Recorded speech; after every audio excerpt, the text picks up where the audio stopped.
go for it. The other thing here is, though, that, of course, obviously this can be a bit of a clear, speedy thing where it's like, during those encounters, using the power of the purple flame, these kind of purple flames scatter out, and each of them has a skill attached, just like an oh shit button. And so like, if you're getting overwhelmed, there's like different things you can just click if you wanted to, if you needed to. Most powerful characters, you'll be fine. Just as it kind of like will send out a giant note, clear stuff, or like create this like flame wall, and anything that runs into it will burn. And it's honestly more to help out players that are kind of struggling or on the weaker end, but now it needs kind of keep up with it. So it just normalizes the difference between bottom end and top end a bit. Again, not meant to be intrusive, not meant to be like complicated. We kept it simple. It's just like 99% of it. I mean, just when you boil it down, it's basically just like a fast-paced wave defense. Like, just survive 6-8 waves of monsters that are rushing at you pretty fast, and but it doesn't have that complete speed pressure that like basic one has. Yeah. So that's one encounter. Second encounter is like the traditional breach, the one that players have, historically been playing. You activate a thing, the breaches expand out. So these are breaches that haven't been stabilized yet. So they haven't come through to build their hive. So you activate it, it starts expanding, you kill the monsters, it's revealing, and then once you've killed enough, and if you can kill enough, like it can be kind of hard early game, but like towards end game, that's your goal. You'll notice a progress bar filling up, and once the breach gets to the end, that means that it will become stable.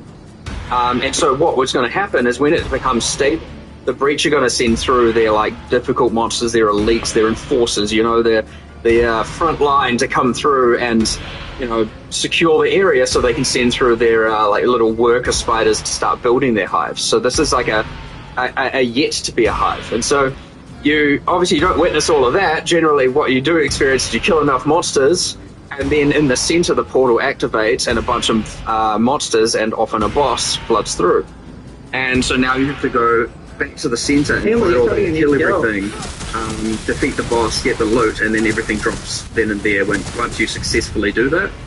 If you can't do it, run away. That's up to you. You can still play it the older way if you want, and like not get so much rewards, just kill as many as you want and move on. But generally speaking, you'll want to go back to the middle. You want to kill the either waves of hordes of monsters coming through the portal, or the boss that's still like locks open then once you've reached that stabilization. Yeah, it locks open the type.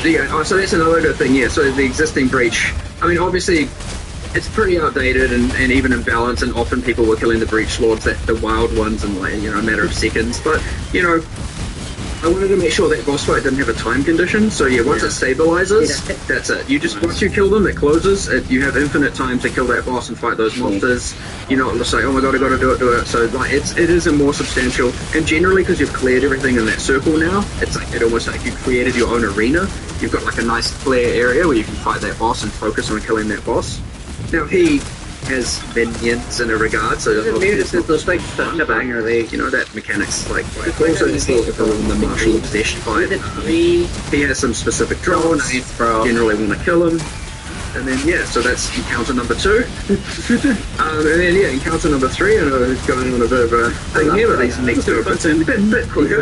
Encounter number 3 is a kind of sky fortress, as you saw. It's very similar to the first fight. It's kind of like, we didn't stop this hive. Some of these hives have been getting built for weeks or whatever, and now they're like full giant mega structures. So you climb the beanstalk, as they called it, the breach beanstalk.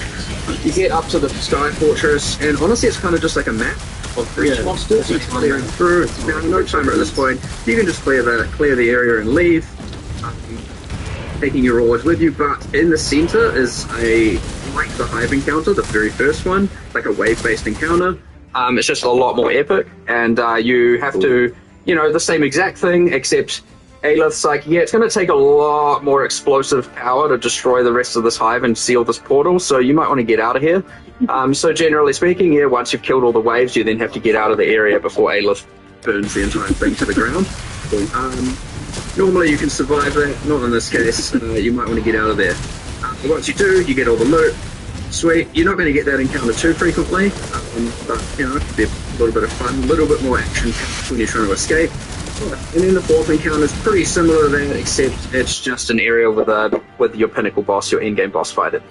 You basically didn't show those in the trailer, because I did know that people were like wondering why you showed kind of so much of the Uber bosses. I hope they have a heart you didn't really show in your we generally avoid showing bosses for sure, especially new ones. I'll you get a silhouette of it, a single emerge shot, and yeah, for sure. For the Ubers, we're like, well, they've got like 10, 15 skills each. Let's show one mechanic we've changed of each. Maybe not the best option. Like, I know people like their full mystery, so like maybe lesson learned in the future might show nothing. We only did show one of all of their skills that have changed, just so people get a general grasp of how they're changing. Yeah. But yeah, I've probably given the feedback going forward, just not going to show those. Fair enough. We'll let it be a mystery. Do you think these bosses are too weak in general? This skill tree, you actually did it. You made a skill tree. Well done. tree. But this tree is quite fascinating, because it's not just a meta progression system for the league or something. Like, there is that, it is progressing, but it is a crafting system. It's a tree that is a crafting system, and from messing around with that, like, it feels kind of brilliant. Like, it's a really good idea. How did that come about? It was kind of a mixture from Chris Octavian and me and him and kind of Andrew. We all kind of just we came up with ideas, but I think the original tree that spawns items or grows items and just items came from Octavian, and the graphs, mind you, as well. He's got a creative brain. Comes up with some cool ideas. I like that kind of their style of design, which is good. And so eventually we took that kind of idea. I was the one who brought Breach to the table and was like, we can unify these, and that came from a interesting thing where in the Twisted Domain in POE2 you get these you have these trees made of hands that the environment artists made, and I really love them, and I'm like, normally because you're on a timer in that area and you're fighting monsters, you don't really appreciate a lot of the art assets in there. And I was like, damn, I want to use those trees, but have them, because I think they're petrified in that version. So it's like, what does that look like when it's a bit more alive, a bit more organic, a bit more gross? We kind of came up with this tree, and tree that hatches items, and it has this fruit, and then we're like, nah, I don't want just a tree that has fruit. It needs to be gross and dark and horror, It's like a gothic world, and so we obviously went a little bit more crazy with the theming on it all, but I like it, right? It is dark. It's like you've got this alien-esque demon species, right? Squeezing the items out. The bunch of plus. Yeah, it kind of came like that, and then it's like, well, it needs a meta progression. The good thing about the tree having a passive tree is we get to reuse all the same code that our passive trees use. And then it's good, because then you don't have to make a completely bespoke system. And again, it's picking your battles, being able to focus more on what the nodes do as opposed to the underlying system. And what's pretty interesting about it, though, is the way that it actually crafting. It's quite interesting how it sort of encapsulates the idea that you've got various dependent choices. You don't normally think about crafting in that way, but that's really what crafting is, and so it kind of means that it's actually a surprisingly natural interface for crafting. It works really well. So that's kind of a pretty interesting one. I don't think I've even seen it before, someone doing anything quite like that. But yeah, I've seen some being trees and stuff. They're usually separate, or there's some little bit. But yes, that's what I was thinking. I'm thinking a lot about how do you communicate crafting. It's a pretty complicated thing generally, even at its simplest composed exam. But this does seem to have a very natural, understandable way of communicating it, because you're allocating the nodes for the craft. You get to see the structure of your craft in a visual map, which I'm like, it is cool. So how do we go this? So we've got multiple character trees. We've got world area trees. Is this the first crafting tree? Well, kind of. There was the one with the items. I don't even remember the name. There was the Crucible one. That was having trees. You could kind of argue Scourge is the whole microwave mechanic. Kind of. It wasn't really a tree. It was like a grid. It was a bit different, So I don't know, it might be our first true crafting tree. I just can't help but wonder, like, we'll see, I guess, after a league, but I just can't help but wonder if you, like, accidentally stumbled upon one of the potential solutions to, like, how do you communicate crafting players when it's so hard to do? It's like, maybe this has applications elsewhere. We'll see how it goes. And there's a lot to expand on here, of course. Like, when you have these kinds of tree systems, and, you know, immediately people are going to be like, oh, keystones and like crafting tree notables and masteries and fuel slots. My crafting tree. Yeah, build your own crafting tree. Yes. Yeah, we'll see where it goes, but obviously that depends. You know, we don't want to overcomplicate it off the bat. So you come in with something kind of simple, elegant, see how it works, see how people respond to it, and then if things go core, because we always like to decide based on how the players respond. We can evaluate how we want it to be, if we want to change it, if we want to leave it as is, if we want to, we'll do all that. But yeah, it's cool. I like a lot of the ideas coming here with that, with that and the graphs. Yeah, that's pretty crazy cool things. So talking about like the idea of preserving some of the stuff from the old breach, or what's not being kept. So you have the old breach lord domains there effectively being replaced or removed. So those are all we've kept. Breach 1, I don't know what you call it, fully intact on standard, whereas on this league it's the full Breakwall Keepers of the Flame mechanics. So full replacement. None of that is there in the current while playing in Keepers of the Flame. Like, all of the breach nodes on the Atlas tree are gone, and all that. So you've got the current league. Obviously, our intention is that it goes core, but we'll take the better elements of it.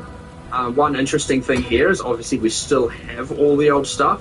So if we miss the mark on some things, it's still there. We can bring it back. We can integrate it. We can, obviously it would suck, to have to then accept that we have to keep using all the old art and old mechanics and old fight to some degree. But like, if they're more fun, they're more fun. We're not necessarily here in the business of taking away things that people loved. So obviously I'm pretty confident in what we've got is going to be amazing. And as you said, first impressions pretty positive. So, but yeah, the worst comes to worst, if we have to take the best of both worlds and merge them, then that's still what we're going to do.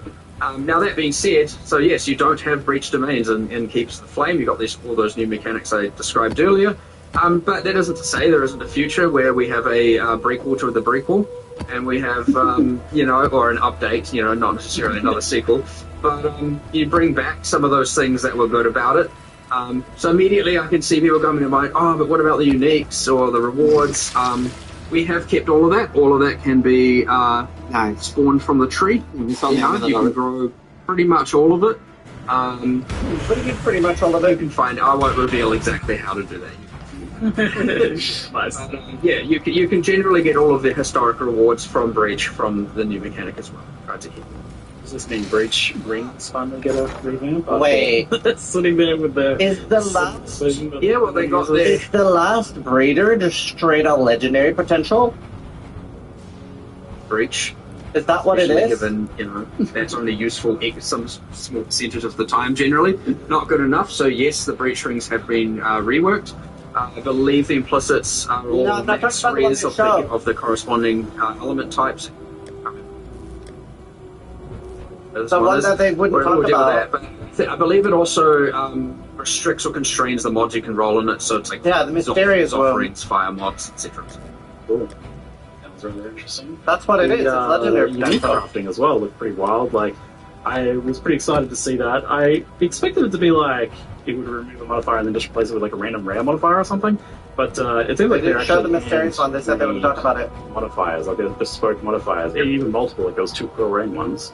Because it's just like a long list of them, and surely you can't do 1,000 uniques worth of those. I actually don't know what number they got to, but effectively it was just like, we'll just go until we run out of time. But yeah, like, there's a whole bunch of uniques. It is here's the list of mods that it can lose, here's the list of mods it can be replaced with on a per unique basis, yes.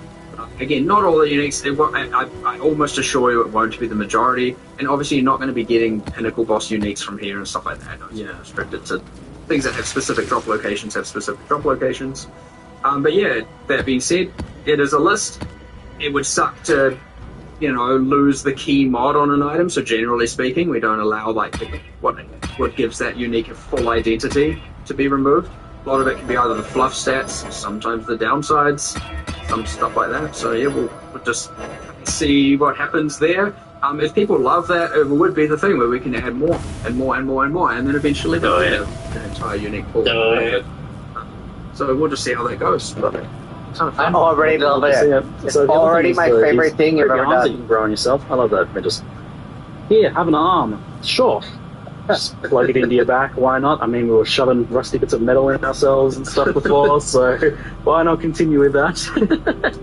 But these are like, it was in the video, but I didn't really like kind of understand kind of how impactful they'd be until I was messing around with it, especially for leveling. But these are like pretty major skills and the extra layer, because it gives, especially so there's 16 of them, and you can have 2 of them, and they're like a mixture of auto casting skills, based things, so like on attack or something, and manually cast in some cases as well. Like I had a tornado that was like crazy. So these seem pretty significant. What's kind of like the plan for how impactful you want these to be, or like, yeah, especially in Endgame, like they'll definitely like very impactful while leveling. Obviously, there's always going to be a spectrum of usability, and generally speaking, they're going to be pretty powerful. But you know how strong characters can get; they can generally outclass everything. That being said, for a long way, they're going to be pretty damn useful. And even beyond then, there's generally scale the difficulty of the game, like hectically. You'll notice like something I think you observed as well. The numbers on the skills are like out of control. Yes, that is because they don't scale with your stats. Yeah. Obviously, it debuffs on the enemy. Anything you debuff on them does.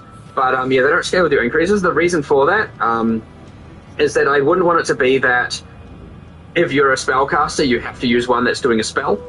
You know, because you generally focus on increases. And I didn't want it to be that, now in order to benefit from graphs, you have to really only invest in global damage increases and stuff like that. It would restrict the character builds too much. So we made them not scale with characters, like your character stats. Obviously, again, as said, if you reduce the resistance of the enemy, it takes more damage, that kind of stuff. But, yeah, there's a kind of a lot of them that vary from utility through to just like pure offensive power. They all also just come with stats, so, and yeah, as you said, if you didn't want to, like, there's ones where you use skills and you can use that tactically, you can merge that with some of your abilities, or if you just want to, you know, effectively let it autocast, there are versions for that as well. If you just can't be bothered, that's also fine.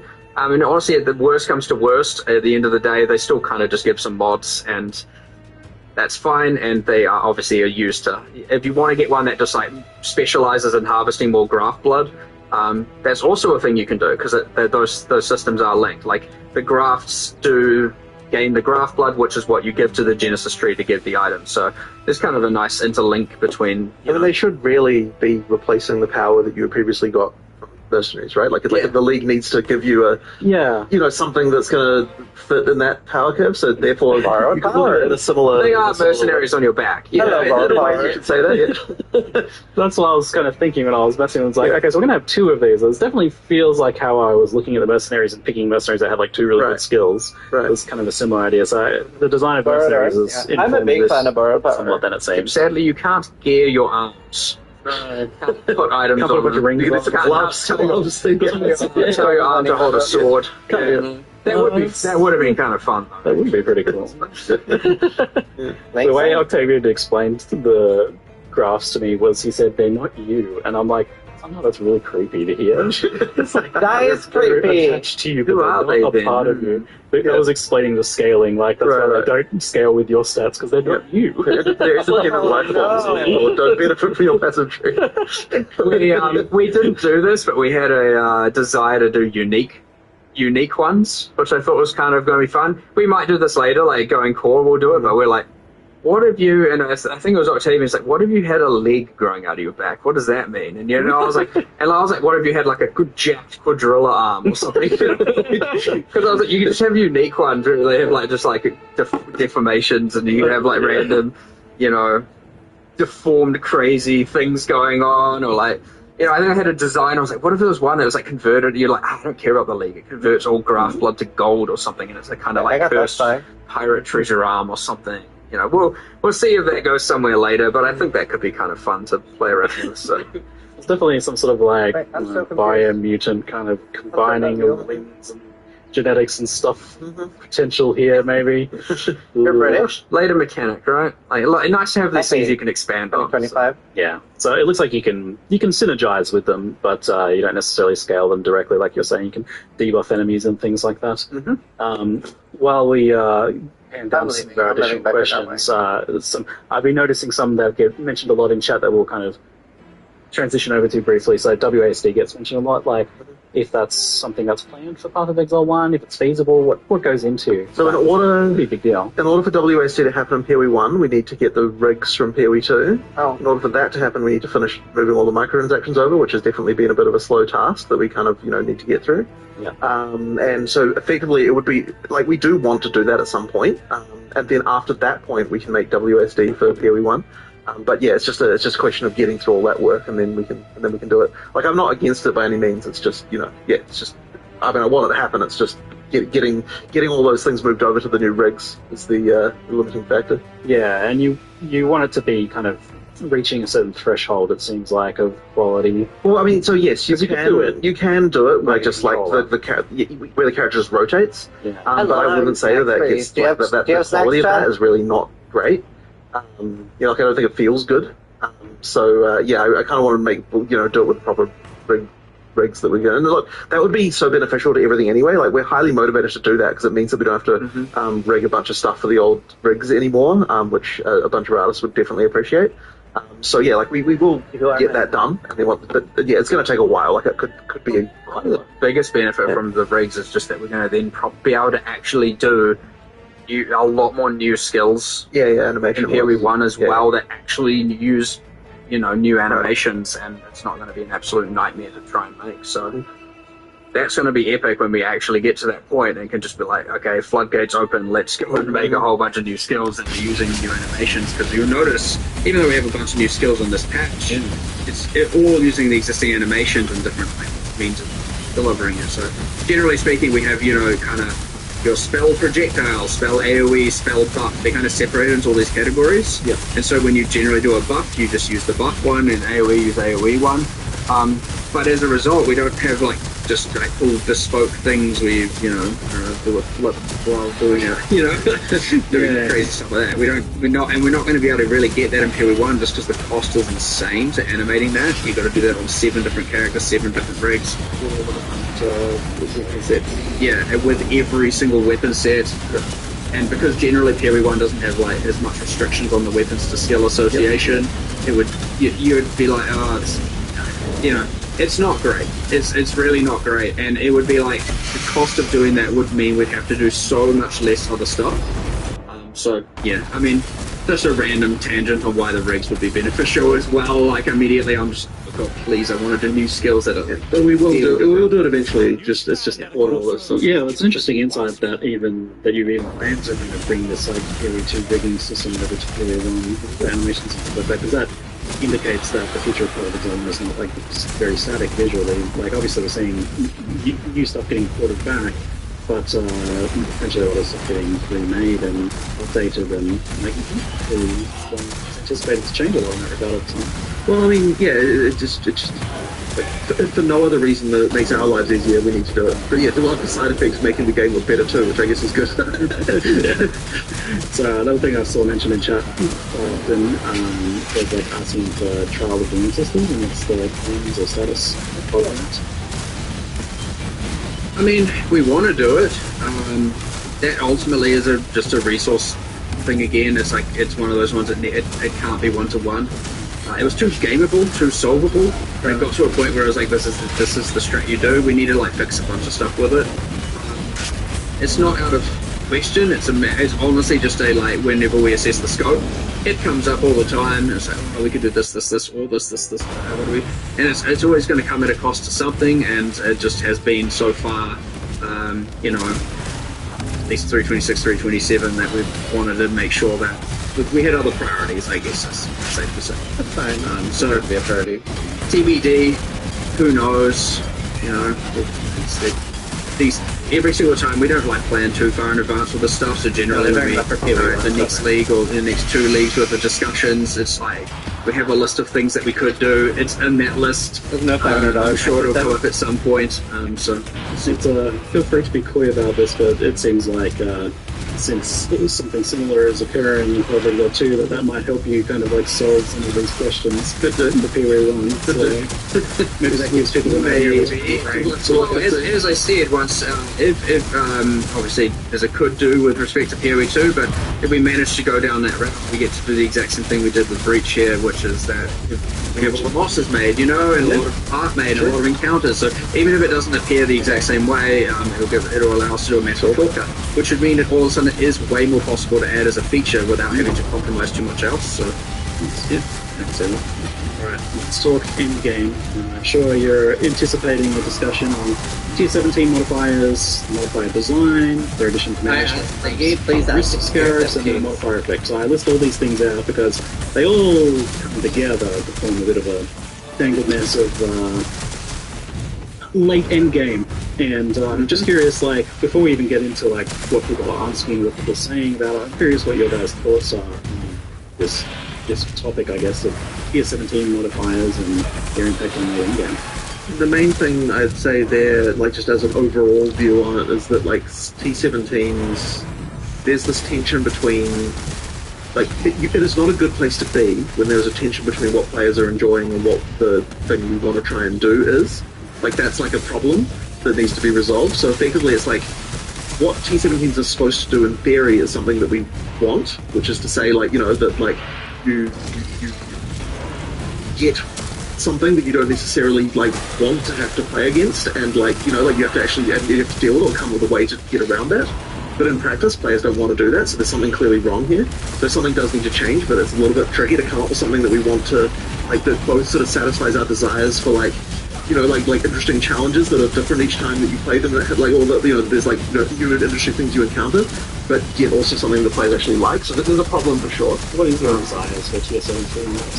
Well, as I said, I don't think it's necessarily the desire for T17s as such. It's more the desire that you have, like, like interesting combinations of mods happening. Oh, there's a new challenge I have to rise to, like, how am I going to deal with this and that kind of stuff. And like that's something that, like, in practice players aren't like really liking. So as I said, there's a problem here for sure. It's just a question of how we kind of 100%. They're not in the right spot. Yeah, I am of the, like, when you go back to the reward a little bit here, because like we and to be fair, we are like trying to band-aid it. We're going to do that for so long. Right. We kind of just need to reinvent something here a little bit. Yeah. Like, they were intended to be the penultimate bosses that allow you to do the Ubers. Right. But they're also now, also this non-sustainable map, and where you have to obviously lock in. They shouldn't be the best place. They shouldn't be the best map to fire. A bunch of modifiers people hate. You've got this like thing where, because of the mods, you end up devolving down to the in-game strat becomes, as you said, stacking map mod effect and modifiers via risk. And it's like, yeah, it's not fun. It's not ideal. We tried to narrow the gap with T16 in the past. That kind of worked, and then you get some other problems where those can be APROP corrupted and Tier 17s can't. There's some weird issues there as well. And honestly, it's like, it is a kind of mess. And we intend to keep band-aiding it until we can drawing board, but I would expect you'd probably see a pretty...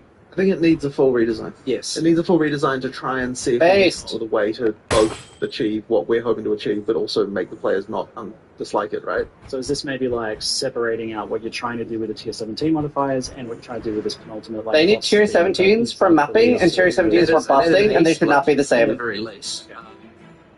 I don't think that we've worked out exactly how this can work, though. Like, I don't think that, like, the best, most rewarding content in the game should also be the tickets to the Ubers. And in that regard, wow, even that's like rewarding sounds weird when you first say it. It's so hard because it's kind of, you know what I mean, where it's something's wrong. There's a fundamental tension with you want the hardest content in the game to be the most rewarding. I'm in the future.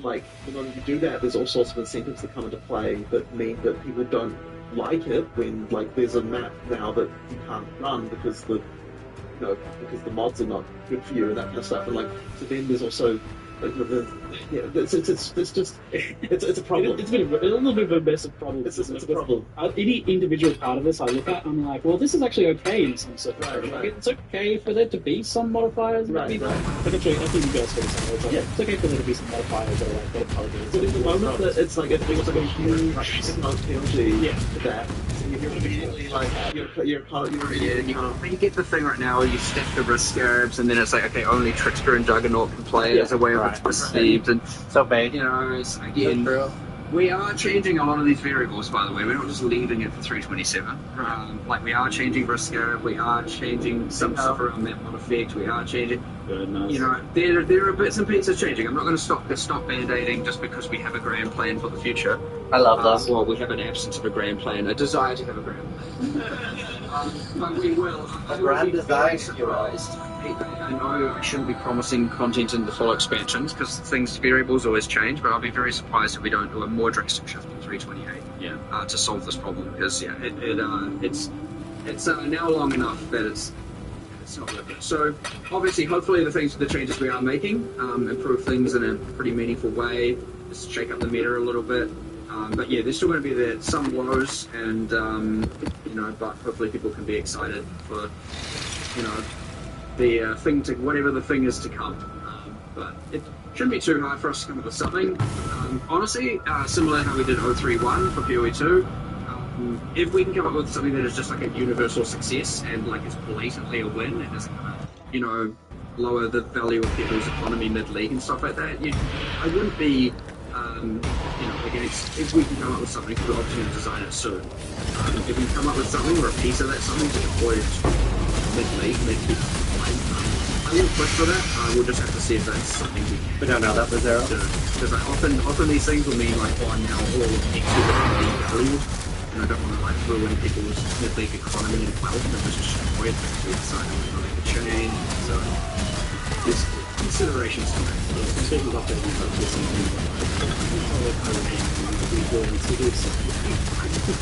I think we're all on the same page. I honestly don't even know if anyone really is considering. Maybe in little ways, but I think everyone's Is there someone who loves the 30 second data and something you can go down the No! I like it. Why? Tell me why.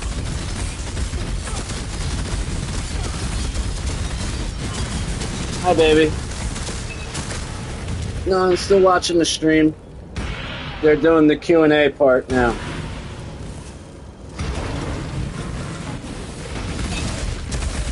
I'm playing, hold on. Let me lower this. What'd you say?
This choice carries weight.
decision to make.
Hey then.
Decisions must be made.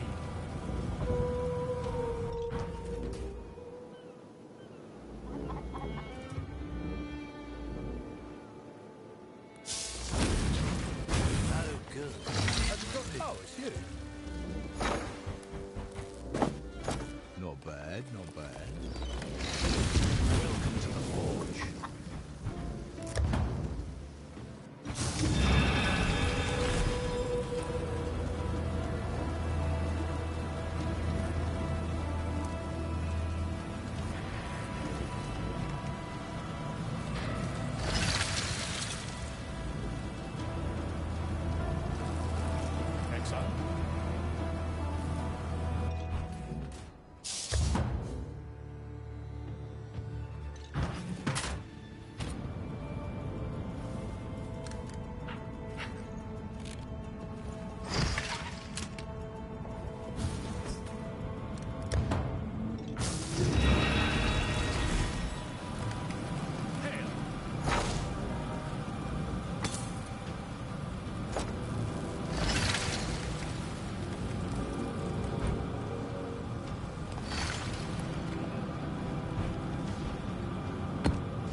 Make your choice. Leave that